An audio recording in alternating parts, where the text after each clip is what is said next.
नाज़रीन गिरामी, आपको ये शायद आम खबर लगे, लेकिन ये आम खबर नहीं है। और इस खबर के बारे में ये बात शायद तमाम लोग मानने को तैयार भी नहीं होंगे।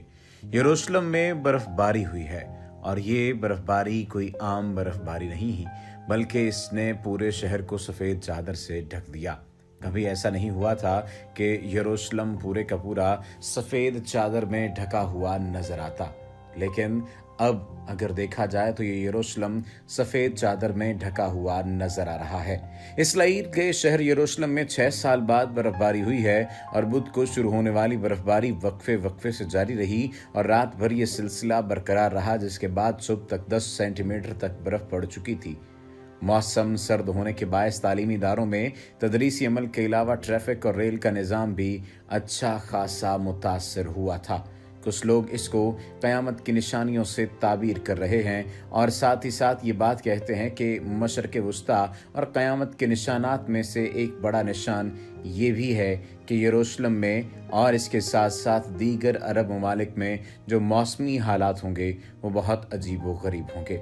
नाज़रीन गिरामी, इस्लाम में कुर्ब क़यामत की कुछ निशानियाँ बताई गई हैं, जिनमें 77 छोटी और 12 बड़ी निशानियाँ हैं। जब ये निशानियां पूरी हो जाएंगी तो क़यामत बर्पा हो जाएगी। अब मारूफ उलमा ने इस हवाले से ख़तरे की घंटी बजा दी है और बता दिया है कि इनमें से बेशतर निशानियां पूरी हो चुकी हैं और क़यामत अब करीब तर आ चुकी है। डेली स्टार के मुताबिक उलमा की तरफ से बताई गई इन पूरी हो जाने वाली निशानियों में मौजूदा वायरस की वबा, टेक्नोलॉजी का उरूज और मौसमियाती तगय्युर है। इसके तहत आप अगर दीगर मामलात को देखें तो एलन मस्क का स्पेस एक्स मिशन के तहत इंसान को कामयाबी से खला में पहुंचाना और दीगर निशानियां शामिल हैं। जबकि बड़ी निशानियों में से एक निशानी मौसमियाती तगय्युर की निशानी भी है, जिसको हम वीडियो के आगाज़ में आपको बता चुके हैं। आपसे इल्तमास है कि अगर आपने अभी तक हमारे चैनल को सब्सक्राइब नहीं किया तो सब्सक्रिप्शन का बटन दबाकर सब्सक्राइब कर लीजिए, ताकि आइंदा आने वाली तमाम वीडियोज़ आपको मिलती रहें। नाज़रीन, सऊदी अरब और ईरान के उलमा ने इस वायरस के मुताल्लिक़ खबरदार करते हुए कहा था कि ये क़यामत की निशानियों में से एक है। सही बुखारी और सही मुस्लिम की हदीस का हवाला देते हुए भी उन उलमा का कहना है कि क़यामत की निशानियों में एक ये भी है कि क़यामत से कबल एक बहुत बड़ी वबा फैलेगी और पूरी दुनिया को अपनी लपेट में ले लेगी। मुमकिन तौर पर इस वायरस का अगर नाम लिया जाए तो ये वही वबा हो सकती है जिसके बारे में बात कही गई। इसके अलावा ईरान के आलिम अली रज़ा बेनहयान ने हतमी तौर पर कहा है कि बड़ी वबा इमाम महदी के ज़हूर से पहले आएगी। चुनांचे अगर इस वायरस में ही वबा हुई तो इमाम महदी का ज़हूर करीब तर आ चुका है, जिसके कुछ अरसे बाद क़यामत बर्पा हो जाएगी। उलमा कराम कुर्ब क़यामत की एक निशानी ये भी बयान करते हैं कि क़यामत से कबल ऐसा ज़माना आ जाएगा कि वक्त बहुत तेज़ी से गुजरेगा। चुनांचे उलमा का कहना है कि निशानी भी पूरी हो चुकी है। इंटरनेट और सोशल मीडिया आने के बाद से दुनिया इस कदर बाहम मरबूत और मुंसलिक हो गई है कि किसी को वक्त का एहसास ही नहीं रहता, और ऐसा लगता है कि वक्त पर लगा कर उड़ रहा है। इस निशानी के मुताल्लिक़ हदीस पर अपनी राय देते हुए आलिम दीन शेख इब्न बाज ने कह रखा है कि एक वक्त था कि ख़त डाक के ज़रिए भेजे जाते थे और दूसरे शख्स तक पहुँचने में हफ्ते और महीने लगते थे। इससे पहले मवासलात के ज़राए इससे भी सुस्त थे, लेकिन आज आने वाहिद में पैगामात दुनिया के कोने से दूसरे कोने तक पहुँच रहे हैं। चुनांचे इस हदीस की रोशनी में देखा जाए तो ये निशानी भी पूरी हो चुकी है कि आज टेक्नोलॉजी के इस दौर में वक्त एक तरह से अपनी अहमियत ही खो चुका है। सही बुखारी की एक हदीस के मुताबिक कुर्ब क़यामत की एक निशानी ये भी है कि इक़्तिदार गलत लोगों के हाथों में दे दिया जाएगा। उलमा कराम इस निशानी के मुताल्लिक़ भी कहते हैं कि आज दुनिया भर के ममालिक के हुक्मरानों की तरफ देखें तो साफ पता चलता है कि ये निशानी भी पूरी हो चुकी है। सही बुखारी ही में एक और निशानी बताई गई है कि क़यामत से कबल लोग बुलंद तरीन इमारत बनाने में एक दूसरे पर सबकत ले जाने की कोशिश करेंगे। आज हम देखते हैं कि वही दौर शुरू हो चुका है। दुनिया भर में बुलंदो बाला इमारतें खड़ी हो चुकी हैं, और जिस मुल्क में सबसे बुलंद तरीन इमारत मौजूद हो वहाँ के हुक्मरान और शहरी ही उसे फ़ख्र का सबब गिरदानते हैं। इन जैसी दीगर कई निशानियों के मुताल्लिक़ भी उलमा का कहना है कि वो पूरी हो चुकी हैं।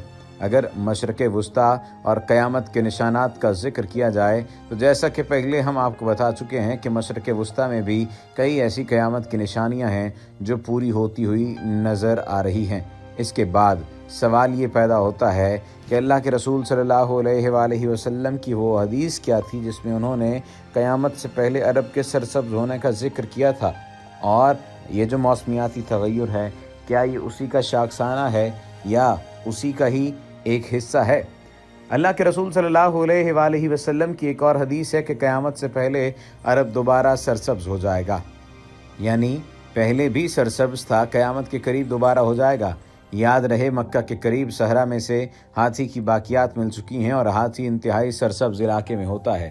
اللہ کون سوچ سکتا تھا کہ سرزمین عرب کے صحرا اور خشک پہاڑ کے جنہیں اللہ تعالیٰ نے خود حضرت ابراہیم علیہ السلام کی زبان سے بواد غیر ذی زرع بے آب و گیا وادی قرار دیا، اس سبزے سے لہلہا اٹھے گی۔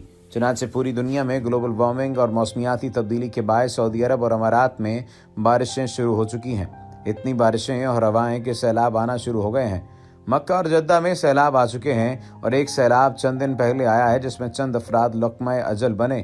اس تبدیلی کا نتیجہ یہ نکل رہا ہے کہ عرب سرزمین جسے پہلے ہی جدید ٹیکنالوجی کو کام میں لا کر سرسبز بنانے کی کوشش کی گئی ہے، وہ قدرتی موسم کی وجہ سے بھی سرسبز بننے جا رہی ہے۔